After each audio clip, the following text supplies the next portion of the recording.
A code-approved weatherproof membrane is a very important element for the installation of all siding types. It prevents water from entering the walls and allows moisture to escape as the membranes are breathable. Once the exterior sheathing has been checked for the required type and properly attached to the framing, a code-approved weatherproof membrane needs to be applied to keep water out of the building.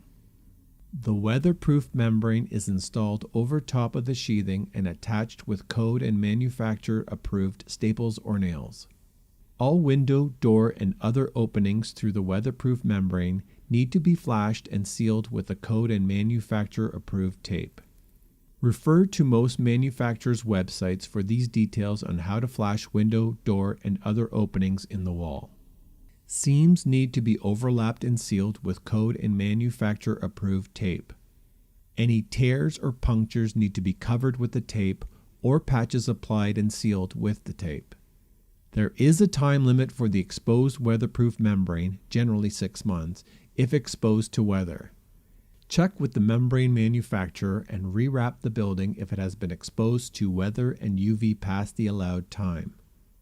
It is important to keep the approved tape ready as you install BRIKclad or other siding to be able to cover any punctures, tears, or open seams in the membrane. Metal flashing should be installed and counterflashed over the weatherproof membrane at the base elevation. It should extend down over the transition from framing to concrete foundation. A bead of caulking behind the metal flashing is advised to help prevent any insects from entering the wall.